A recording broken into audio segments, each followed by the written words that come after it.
I think Christine single-handedly has uncovered an inordinate amount of money laundering, and I want to ask both of you, how frustrating is it that the government, especially the RCMP, has their head wedged so far up their ass that they allow this to go on? If you can put your slides up there and show faces and how it's done and through bank accounts, how does the Canadian government and law enforcement allow this to go on? So first of all, Marc promised he would not call Canada Banana Republic. Yeah, I lied. So my perspective only is that the federal government in Ottawa for many, many years would say to me and other people in my industry, like in the financial crime, not law, that we were the world leaders in AML and counter-terrorist financing, and that the FATF, we founded the FATF, and we're like the world's greatest, that, you know, no one is as amazing and great as Canada in this area. And so no matter, anytime you had a conversation with them about, I think we're weak here, I think we're weak there, what about, you know, Bitcoin, what about banks, what about audits, what about casinos, no matter what it was, the response always was, we don't need any more expertise, we don't need to spend any more money in it, we are so great, our laws are so great, no need for discussion. So I think it's taken Vancouver, and I think Vancouver is the reason why things have changed around, to Vancouverites to say, actually, no, there's a problem here, Ottawa. Hey, look at us. Hey, I think something's wrong. Hey, I think there's way too much money. We don't even know where it's coming from. So I think we put some pressure on Ottawa collectively, and journalists and all of that, all of us collectively have made a difference where I think Ottawa now is like, oh, okay, I guess we're not experts. So I think that was one big problem, is there was just like, you know, horse blinders on where they didn't see. And I think for the RCMP, I think Henry can talk a little bit more, but I just think they've been really underfinanced for a very, very, very long time. And because there's no adequate money to launch financial crime investigations like they have in the US, that, let me tell you, can take 20 to 30 to 40 million to investigate a financial crime case. If there's not the time and the resources and the lawyers and the investigators to do that work, it just won't get done. So I think those two things were problematic. But there's $1 billion in the other part of the rainbow, so 30 million to get $1 billion. Exactly, and that's why I brought up Alpha Bay, right? Like Alpha Bay, it's a 100% Canadian case, 100% crime committed here. It's our bad guy. It's so easy. All he had was like, you know, $400 million in Bitcoin you could grab with like one push of a button and you own it, a bunch of Ferraris in Thailand, like a bunch of properties. It's such an easy civil forfeiture, such an easy civil forfeiture. Would have paid for any amount of investigation. We walked away and let the US take the money. So we've got hundreds of those cases though, where we walk away from prosecuting, and then we walk away from the pot of gold at the end. And it's because I think in Ottawa, they don't put the two and two together about, oh, we can collect. And they do a really amazing job of that in the United States, really amazing. Henry, why is the RCMP so sleeping at the switch here? It's really hard to hear you back here, sorry. Why is the RCMP so sleeping at the switch on this? So there's two issues actually in Canada, like people were mentioning money laundering. The very difficult issue is showing the predicate offense, because we know there's suspected money that is dirty, but for law enforcement, they have to prove that it's actually illegal through drug trafficking, fraud, corruption. So that's the number one issue. Number two, for the RCMP, there's no priority into financial crime and money laundering. A lot of priorities, you know, for the given public. It's national security. It's a homicide that happens in Vancouver or Surrey. So there's not much emphasis. So in 2017, I was actually asked to come to Vancouver to fix the situation. So I come and set up a money laundering unit, a market securities unit, sensitive investigations for political corruption, and also a proactive development team to find money launderers and also financial crime. What happens? Natural disaster, forest fires, all the people get diverted, not investigating financial crime, but because of our natural disaster. Even though we have a federal mandate to investigate financial crime, because of the lack of manpower, we're not given the resources to do our job. So that's one of my frustrating things. And there's a lot more. that I Well, could go well, into. we can get into that, but that's something to the left of insane, because if you crack down on how many of these various rings, we're talking, what, tens of billions? Right? My number on money laundering and just real estate in this town alone a couple of years ago was 10 billion, and people thought I was crazy. Now I think that number is light. If the RCMP were allowed to collar $2 to $20 billion, that covers a lot of forest fire work and manpower and employing good Canadians. So is it, The audio is a little, the text will come in and turn up the volume, but it's a little hard to hear you guys from back here. like for the housing situation, I could just mention, I know it's been very public. One of our good journalist, Sam Cooper, who does a lot of writing about housing, so he mentioned $1 billion. So from my observation and from what I saw when I was in command for money laundering, financial crime in British Columbia, we were looking at housing that were over $3 million, because anything over $1 million, there's too many numbers.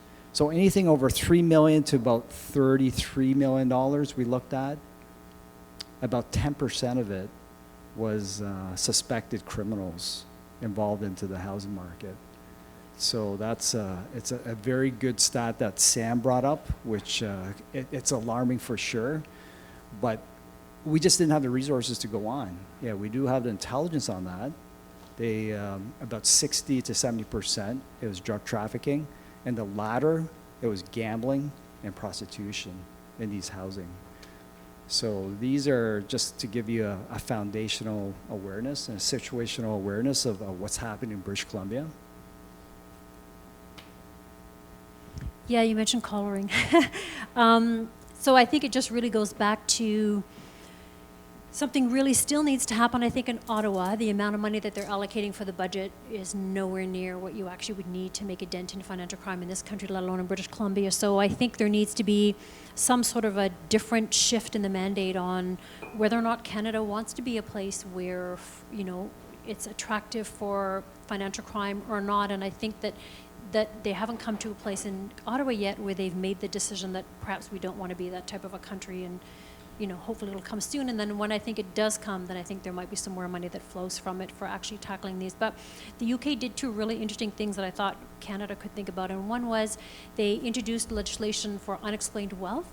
And so if you have unexplained wealth, which is part of what we're supposed to be doing in AML law, but a lot of AML professionals don't, if you are running around in a Ferrari and you're renting a house for $12,000 a month, or you've bought a mansion, but you actually only earn $60,000 on your taxes, there's a hell of a disconnect there. It's like the what the fuck guy from China, right?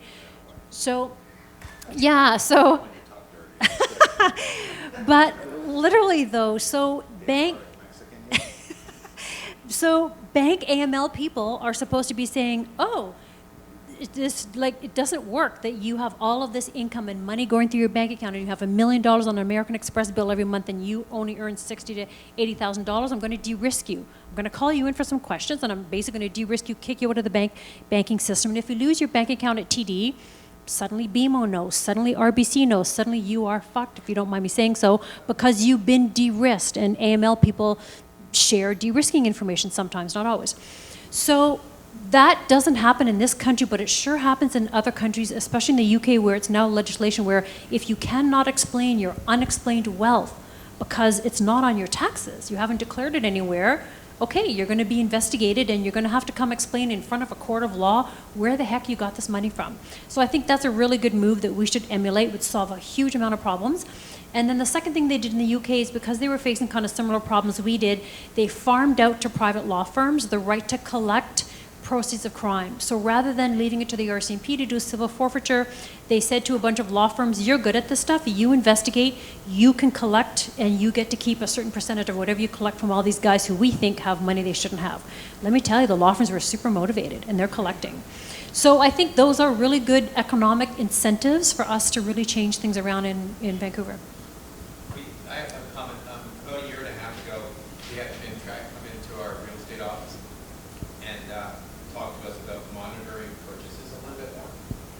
And we were confused. We were like, why aren't the bank, like the money comes into the bank, what are you wanting us to say? There's your past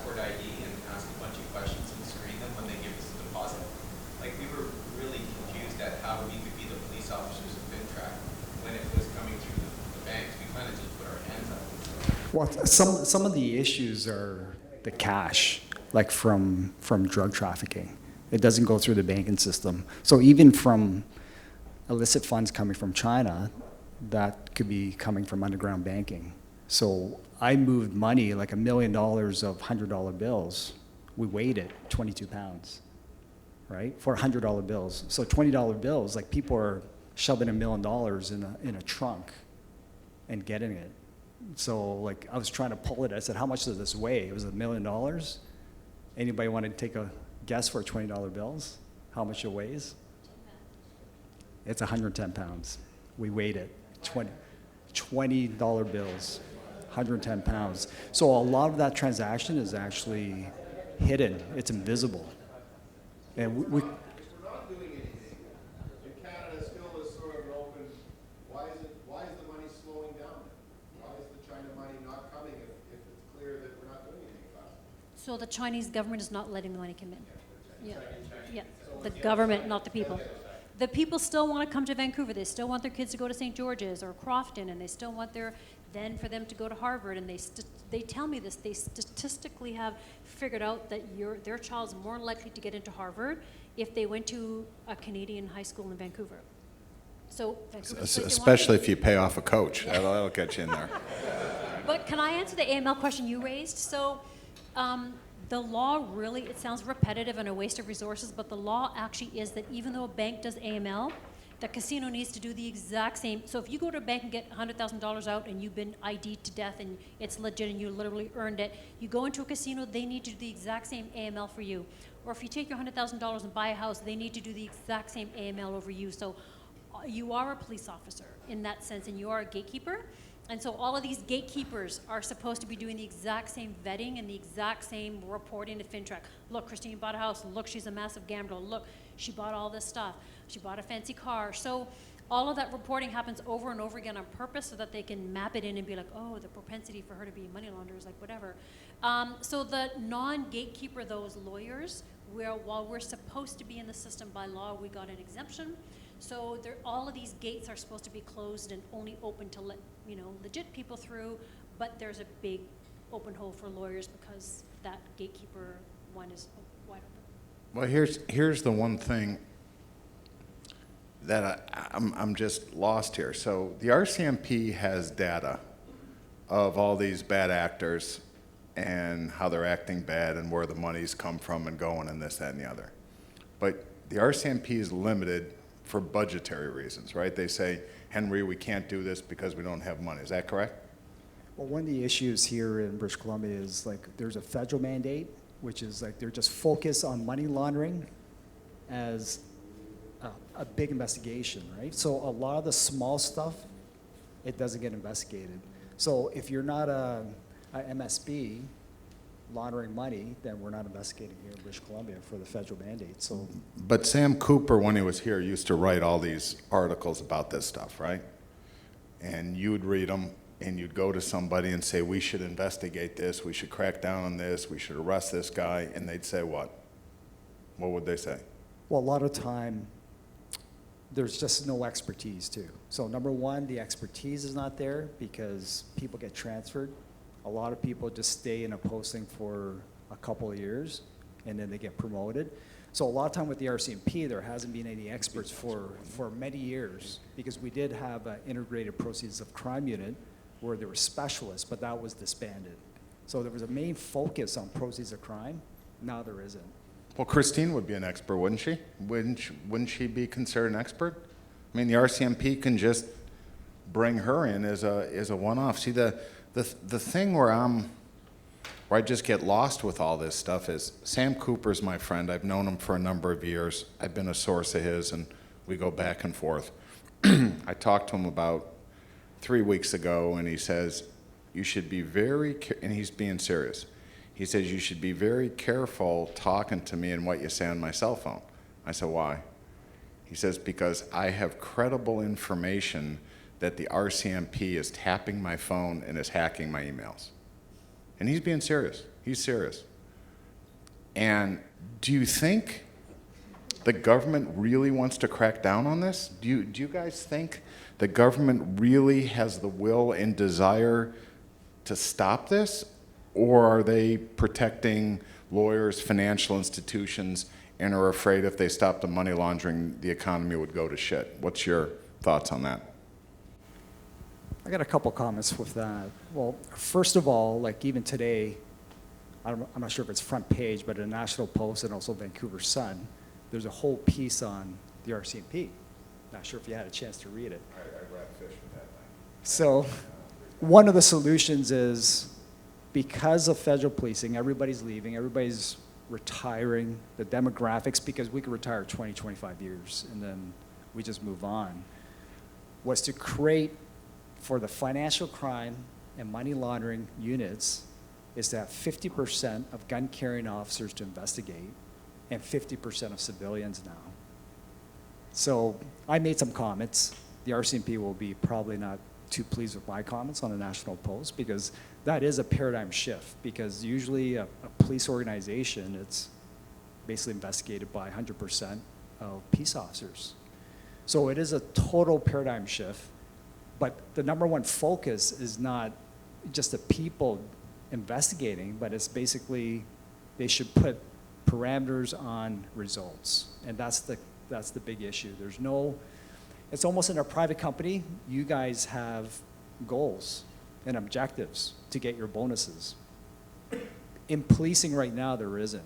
So it's not like, okay, for money laundering or financial crime, let's get a goal of 100 big cases, seizures of $5 billion. Wouldn't that make a huge difference in Canada or British Columbia? There's no objectives, there's no strategies, there's not the right people. So there has to be an entire paradigm shift until we could address financial crime and money laundering in BC and also Canada. Do you think it's a priority? What's the rub? So I think it will be a priority when there's more international pressure on Canada because I think at some point Ottawa's going to say, we don't like all these stories about being a money laundering safe haven. And I think that's going to turn the tide a little bit. But I also agree totally that what Henry said, there are not the right people in the room making decisions about what needs to happen, about what financial crime is. And the legislation's complicated, but it's not all that complicated, and prosecutions are really, you don't need to be a brain surgeon to do a financial crime prosecution. But there's an unwillingness for some reason or other, I don't know what it is, to take it on, but I just think like I've always said, okay, take on 300 cases. If you're a lawyer and you're with the federal government prosecution service and you fail 100 of them, who cares? At least you did that many through. Like, start the process of prosecuting. What if they just started with 10? Yeah, exactly. I mean, Yeah. forget 300. It's just what I don't understand is we'll talk to and deal with EB a little later, but I read somewhere that he came to realize that there were 0 federal agents working on money laundering here. 0. I just don't know how that can be. I just want to clarify that. For sure, it's not dedicated.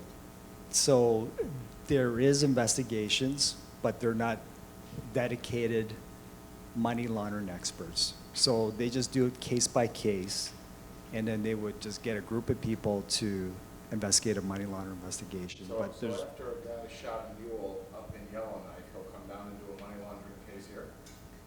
not like that, but it's definitely there's issues for the financial crime units right now because there is no dedicated group. There is the financial integrity, so it's whatever case that comes up, then they're going to put all their resources into that.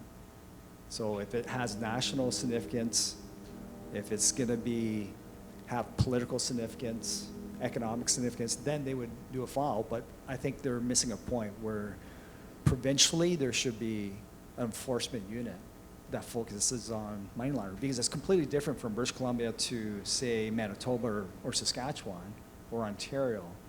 The business is completely different. So it should be provincially funded.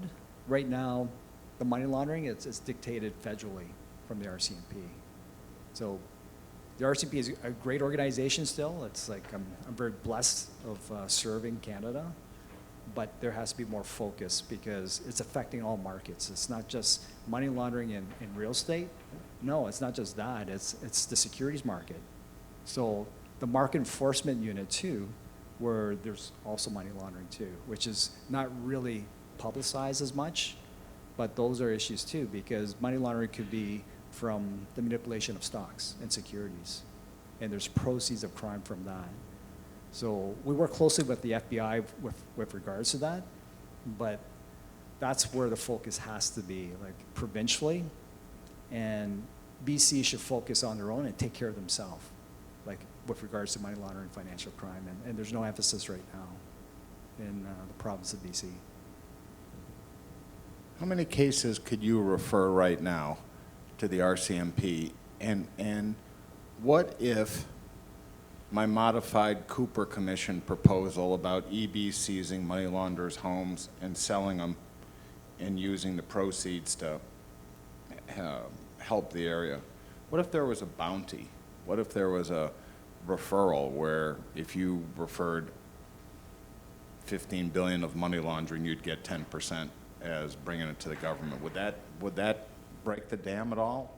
Like a whistleblowing, yeah, I think so. So in terms of what I can refer, if anything comes across my desk vis-a-vis, I mean, lawyers can't do a file that is criminal in nature, but I have come across, not in relation to files, but in relation to other things I've done. So for example, like on an advisory role, something came across, not for a client of mine, but something related.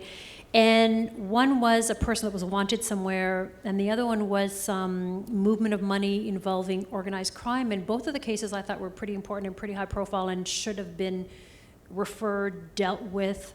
So in my non-lawyer capacity, I would have been able normally to have just, done something about it. But on both times, I went to law enforcement and said, okay, this is what I have, this is what I know. I'm coming to you as like a citizen. These people are attached to Vancouver. They should be off the street. And both cases, it was like, can't really help you. Like, Christine, file whatever that's called online, those anonymous reports for reporting a crime, Crime Stoppers. Go online and do a Crime Stoppers report. I was like, okay. A year and a half later, the one guy that I knew about that actually is wanted somewhere is like literally on the street, probably at Pack Room every night drinking. But those are the types of things where you literally shake your head, and then someone like me is like, okay, like why would I then do anything more in terms of reporting? Because the first two I knew, but they were pretty serious. No one gives a shit. So, I mean, I'm not the only person. I'm sure there are lots of people that have cases where it's like, oh my God, I know this guy, whatever. He said this, that, the other. And another thing I can tell you is once I was helping an advisory firm in a non-lawyer capacity. And the reason I keep saying non-lawyer because it's not privileged. So in a non-lawyer capacity, and this advisory firm was helping a credit union do what's called a look back. A look back is when you look back at your processes and you try to see if you missed reporting a suspicious transaction to FinTrack. Only this credit union had just not reported. So their look back was like 2 years worth of look backs. And they put all these, what they were called suspicious transactions in an Excel, and we went on a call, and I was like so confused because I was just advising the advisory firm. And so I was saying, but I don't understand, like this is 2 years. You're not allowed 2 years to report a suspicious transaction. And the credit union said, well, no, it's when we form in our mind the understanding that this is a suspicious transaction, then we report it. And we've decided that for 2 years worth, we haven't been suspicious of anything. And I was like, that actually is not the law, but in any event. So then we went through, and I was reading kind of each of the ones in the Excel sheet, and one of them was a guy walked into a bank and said, hi, true story, I'm a member of the Hells Angels, and I'm moving this money to Cohodes, which I'm gathering is a Hells Angels place for Vancouver Hells Angels. I'm moving money to Los Cabos, where like the head honcho of the Hells Angels lives. And they're like, no problem, took his transaction, entered it into the Excel, maybe suspicious, because actually he's a Hells Angels. What the fuck, maybe suspicious? How can it be maybe suspicious if he clearly comes in and says he's a Hells Angels? Like, okay, so just to give you an example, like those are the types of like daily things that happen in Vancouver where I think training is like so so needed, so very, very needed.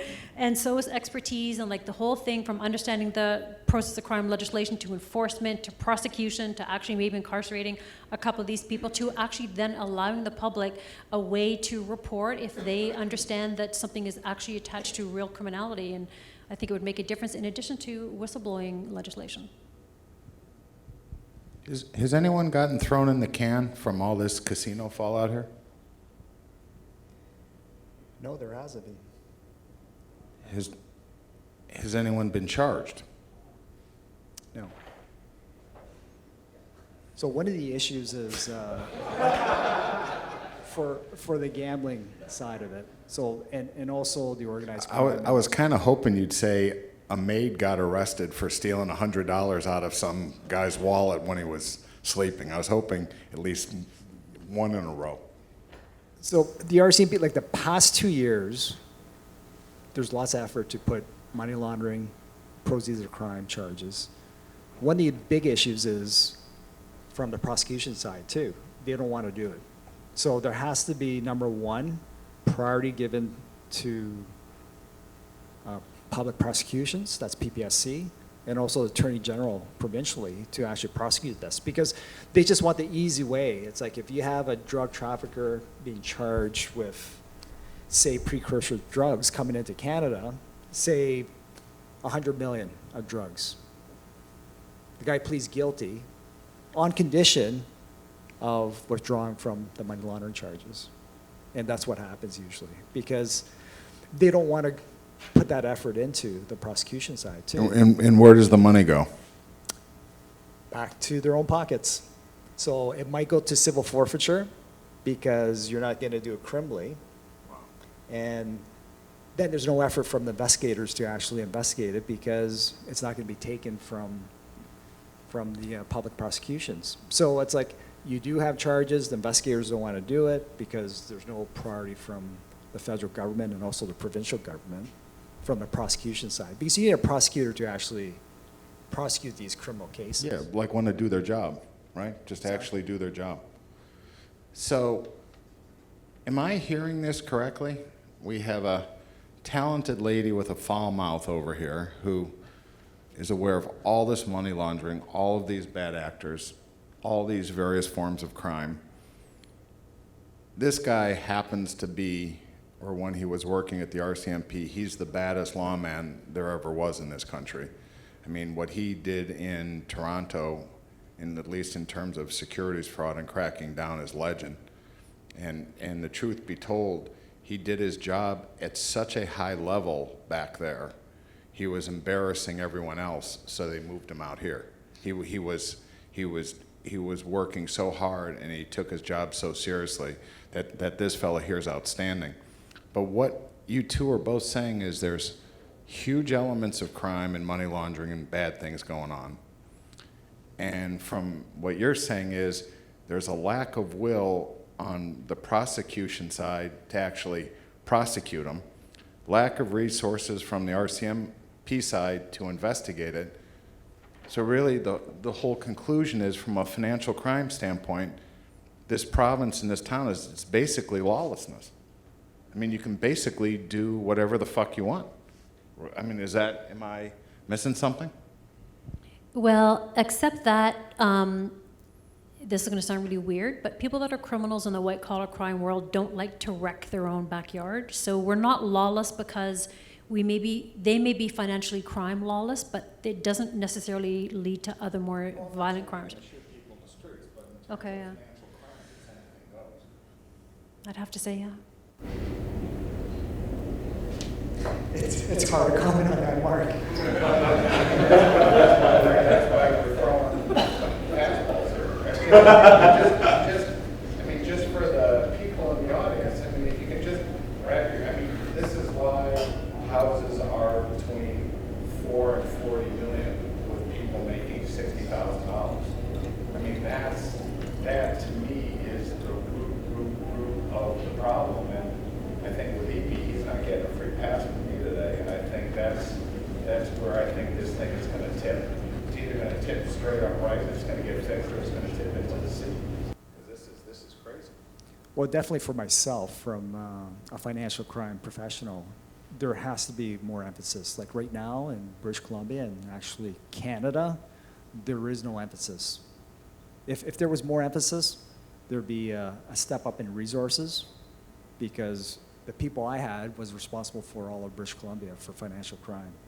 Very limited resourcing, some very good quality people, but the priorities not put in place. So definitely there has to be accountability from the government of Canada and also the province of British Columbia.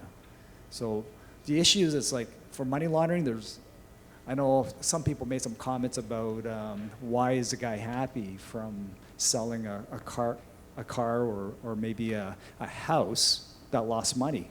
Say you lost $800,000. How come he's happy selling the house? It's it's like you're integrating all your illicit money. So of course this guy's happy. It's like he laundered $3 million.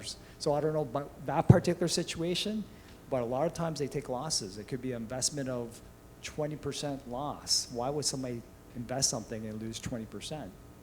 You got to be very diligent on doing your research on that individual or business.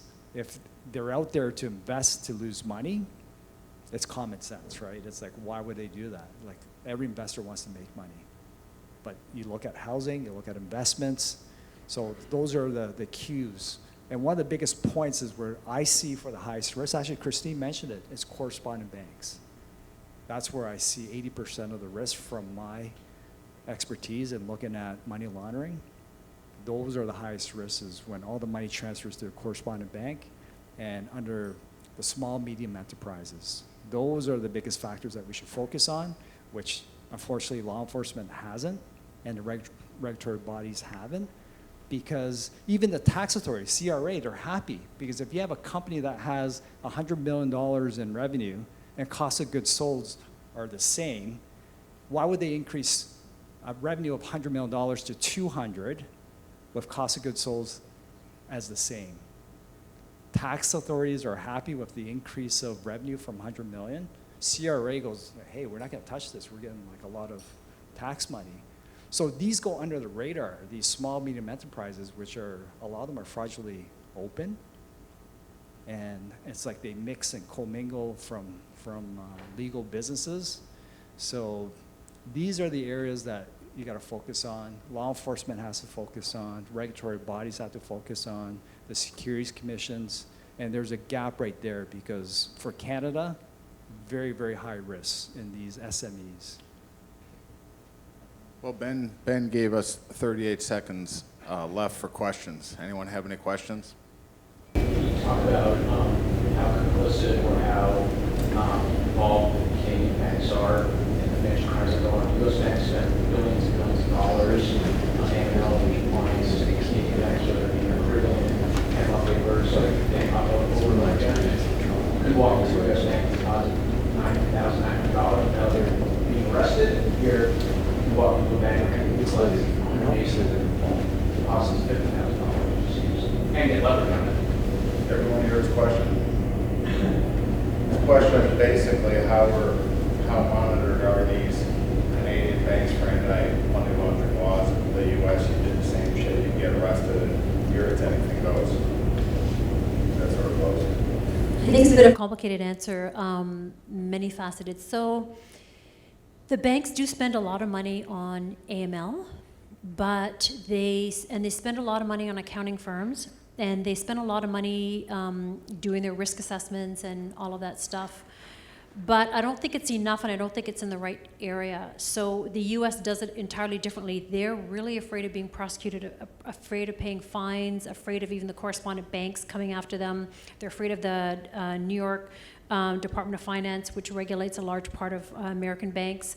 And so these regulatory agencies in the States have real teeth and are not afraid to prosecute and are not afraid to impose huge fines. Whereas in Canada, we don't have that, there's not that same fear.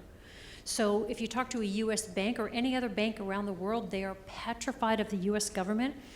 de-risking them, or a correspondent bank de-risking them, or the U.S. government coming after them for prosecution. But you talk to a Canadian bank and they don't have nearly the same fear of the Americans, and I don't know why that is. I think because they've never been targeted by the U.S. government in terms of banks. So they do spend a lot of money on AML. Whether it's effective, whether it's in the right place, I don't know. But I can tell you another true story. A guy from I was once in a non-lawyer role again, advising an advisor on sanctions, and what happened was an MSB from Dubai had what they call, they strip a SWIFT wire. When you strip a SWIFT wire, you take off some data so you really can't tell where it came from. So they stripped it and bundled it in a way that you wouldn't necessarily know that it had come partially from Iran, and moved the money into Canada. So through a bank in the province of Quebec, and then through a bank in Toronto, and then through a bank in Vancouver. So when I heard the stripping part and the part about some of it had come in through a bunch of immigration programs in Iran, I got really nervous. So I said, well, make sure that the amount doesn't violate, this is a couple of years ago, make sure the amount doesn't violate sanctions, make sure that it's, pursuant to the $40,000 or education, whatever it happens to be for the bunch of families from Iran that were moving money through an MSB, which is already kind of weird. And so the advisor of the advisory firm was like, oh, what are sanctions? What do you mean sanctions from Iran? And I was like, oh, okay. So had a big education session about what sanctions are, and this was an advisory firm that was engaged to approve transactions for MSBs because they were given a bank account by a bank, and because they were high risk, they had to be audited periodically. So we went over this whole thing. They went back and did their audit, and then 2 weeks later, the guy came in and he's like, oh my God, I got a job at a huge ex-bank down the street on Bay Street. I'm like, oh wow, as what? As their chief sanctions person. And I'm like, this is the guy that literally 2 weeks ago didn't know what sanctions was. He's now their chief sanctions person of a national bank in Toronto, or like Canada. So, I'm not gonna say. But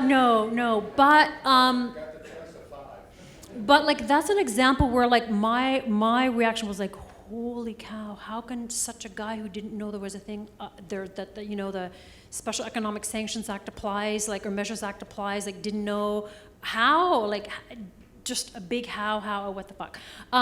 So yeah, like that's an example where sure they spend an awful lot of money and they will tell you how much money they spend, but whether it's the appropriate people, like you said, are the right people in the right jobs, I don't know. And do they understand the law? Not, are they actual lawyers? Are they experts? Can they help, combat financial crime? All of those are only things that I think a bank can answer, but I think the biggest thing driving the US versus Canada is American banks are really afraid of prosecution, and they therefore invest heavily in AML and are really, really risk adverse. And our Canadian banks are risk adverse for other reasons, but not necessarily on sanctions, not necessarily on terrorism, not necessarily on AML. Just some quick comments. For banking, AML, financial crime, it's a cost center. It doesn't generate revenue. From my experience, so one of my clients is an IT company here in British Columbia. All their clients are in the US and London. So I got retained to do their AML financial crime software to see what they need. Canadian banks, too much of an expense. So all the banks are very cheap in regards to their compliance, their financial crime fighting, and also their AML. So there's big issues there because it's just a cost center. So most financial institutions, I don't know if there's any financial institutions here.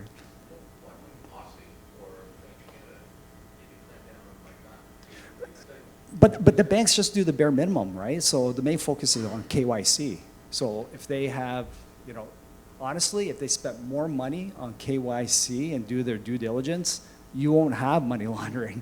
But in order to do a really good KYC, to see the person, the nominees, the corporations, it's going to take more resources.